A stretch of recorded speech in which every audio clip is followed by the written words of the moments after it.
Welcome back to the show, everybody. Welcome back to the show. Are you all right? Yeah, I'm good, man. How are you? Yeah, no, I'm all right. This suit's very tight. You see it, look. And short.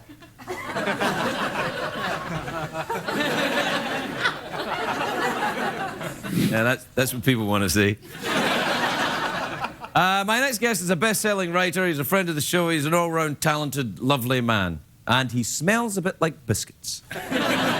Please welcome Jonathan Ames, everybody. Jonathan Ames.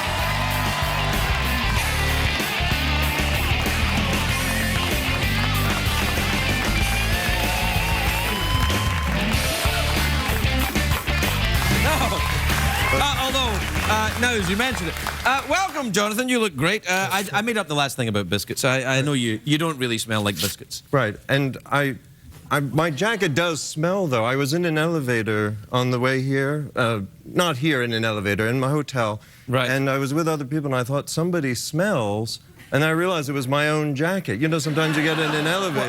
Well, how did that happen? Well, my armpits, like most armpits, they leak, and so it somehow... Well, there's all sorts of lotions you can get for that. You just put it on and, hey, presto, nothing. Or maybe a nice smell. Well, but I don't like to use deodorant because I want my odor to come out to women, because I read once in the science section of the Times that, you know, women, if they like a man's odor, then they will like him. Yeah, this is old odor, though. This is old odor. No. Listen, you're taking dating tips from scientists. There's your problem right there. Well, but the scientists know a lot. I mean, they know how babies are made, and, you know, and women, they... Technically, they know how babies are made. Technically. Well, that's true. But do you wear deodorant? I mean, yes, I do. Okay. And I don't wear it only in my armpits. I cover myself in it, head to toe. Oh. I only leave a small area near my scrotum. And then do you get a funnel to smell that somehow? How do you? I mean, do you know? No, that? No, I haven't really thought it through. What I do is I cover myself entirely in deodorant. I leave a small area near my scrotum that smells of me, and that gets out and gets past the other smell and brings in the ladies. Oh, yeah. Well, I imagine that smell goes far. Yeah, that's it. Yeah, pretty powerful stuff. Right. Yeah. But do you ever, before you lather yourself with deodorant, do you ever sort of smell yourself and kind of enjoy it for a moment, sort of taking stock? Or put your finger in there and... no? So how have you been? Are you good?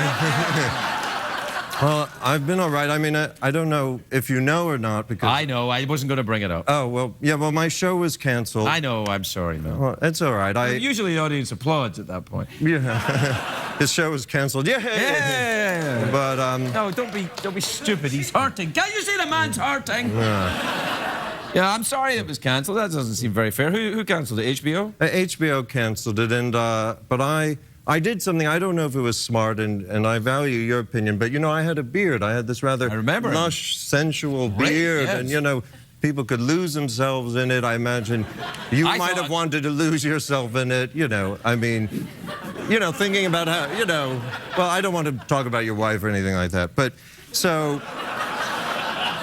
Well, no, in terms of hair and the pubic triangle, I thought that might have been why you might have been drawn to my beard. Oh, right, yeah. But I shaved my beard off, kind of... well... You shaved your beard off, why? Well, you know how Al Gore grew a beard after defeat, and Conan O'Brien, so I thought, well, I'll take it off. But I think it was a mistake because... You know, I have these sort of albino eyebrows. I'm bald here, and I can't seem to spot myself in the mirror. And I thought, oh, my God, I'm coming on TV. Can I even be seen? I mean, can you... No. This is the perfect show for you because it's so badly lit. Your albino look goes very well here. Oh, you pop right out. Yeah, I imagine. Look at you. I mean, I look at you in the monitor. You look sensational. You're like a... I cringed like Nosferatu. No.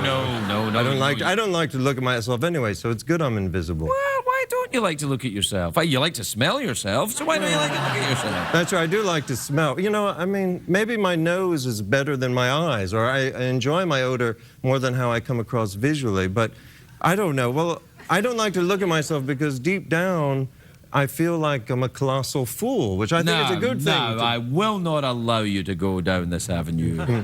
I will not allow... Now, the last time you were here, we were talking about therapy, and you were in therapy and stuff. I think I think we should continue from where we were last time. Okay. All right. Now, you describe yourself as a colossal fool, which I think is a terrible... You wouldn't describe someone you like that. You have to start treating yourself like you're someone you like. Well, that's true. I mean, I guess I could imagine... I mean, not just because I'm on your show and I'm mesmerized by you at the moment. I could imagine that I'm you, but I don't know that I would walk around feeling good, I guess. But, well, I don't walk around feeling good. Are you? Well, and you also feel like you're a colossal fool, then, probably. I mean, I think it's good. Wait. Don't drag me down into your quagmire of despair. I mean, yes, I do feel like I'm a colossal fool, but that's my job. Mm-hmm. I was listening to you talking to the previous guest, and she was talking about pigs. Yes. And I noticed recently, perhaps while making love in a dream, I might not have probably made love in real life, but that I was sort of snorting like some kind of feral animal. That's good. You know, that's good. Like I was snuffling around. Like, yes, that's good. Yes, to throw yourself wholeheartedly into the porcine erotic adventures. That's what you need to do. Yeah, I didn't think of myself so much as a pig. I'm more of a wild boar. You know what I mean? Snuffling around and... Let's not get ahead of ourselves. Yeah. But I think one thing I was thinking in terms of, you know, being an animal while making love is that when we're in the womb, we're different animals at different times. Like, I think we're briefly a snake, a frog, a dog, and then we become human. I think the embryo goes through all these phases. I see. Did you read this in the science section of the New York Times? I don't know if I read it there. No, I don't know if you did. Yeah. But, well, you should... Maybe they'll have something on Mythbusters about it. I quite like the idea of that, actually. Yeah, and so I think when I have sex, it's like one of my animal sides is coming out. And then I was reading the Kama Sutra, and it talked about different animal noises that it's good to make. Right when I was feeling bad about snuffling like a boar, you know, because I like to sniff in the armpit, particularly, not just my own armpit. I like to... I'm sorry if that's gross. I am a horrible person. No, but I like the smells, you know, of life. And so... But so I think it's good that my animal self might come out when I make love. I think it's fine. I also, in the Kama Sutra, which I was, until this moment, unaware there were words, but there's different animal noises you can make. They recommend pigeons, dove, moorhens, geese. Yeah, well, you're a natural at it. Yeah. You've done the pigeon before. Oh, I've done the pigeon, yeah. But I have another question for you. I mean, this happens in therapy when you have a patient like myself who's eager not to, not to expose himself and turns it on the doctor. Absolutely. In this case, you. But now there was a woman on here, Huffenuffer. And Emily Huffenuffer, but I was wondering, because you said that there was an act on her name, or, you know, associated with her name. You were making that up, but she believed you for a moment. Yes. But what would a Ferguson be? Like, if you had an act, you know, what would a Ferguson be? I mean, what can you say? Something to do with this. That, it's making me, yeah, okay, I can see there's a lot of power with that figure. Oh, yes, there is. Yeah. We'll take a commercial break. I'll give you a Ferguson, and we'll be right back. All right.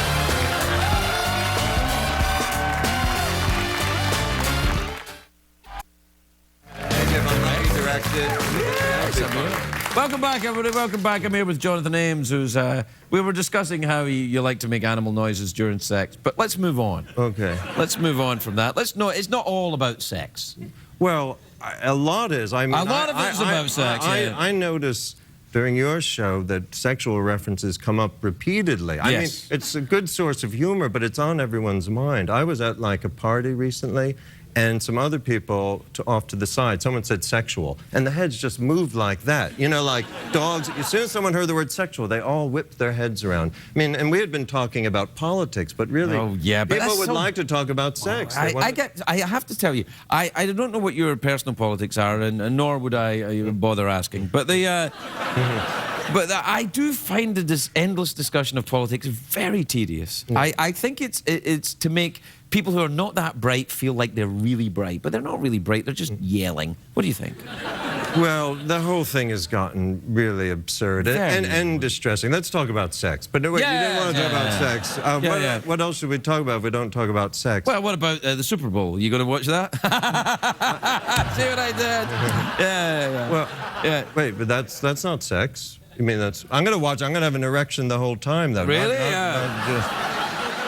Well, we're out of time. We're out of time? Yeah. Mouth organ, awkward pause, big cash prize? Oh, God. I'm bad with choices. That's when you're depressive, everything, is like a trap door. Well, let's try cash prize. Cash prize. Well, here's an interesting thing, though. I'm going to change the... What time is it, Shadow Stephen? It's time for the big cash prize! Here's what I'm going to do. Do I really get to... Yeah, it's 50 American dollars, 2 ways to win. Actually, 1 way to win. I'm changing the rules. I'm smiling too happily at the money. I used to drive a taxi, and cash kind of still excites me. So. Cash always excites me. Yeah, well, that's why I love driving a cab. But I have cash at the end of the day. You could buy your food, Well, all right, then. Here... Sorry, I didn't mean to stun you with that. You can use cash to buy food? Well, back when I drove a cab. Now I don't. You just use it for strip clubs. That's what you use cash for. Strip clubs. Well, then give me that immediately. Okay. No. I want to win it fair and square. All right, then. You ready? Yeah. Do you want this money? I would like it. That's the correct answer, John!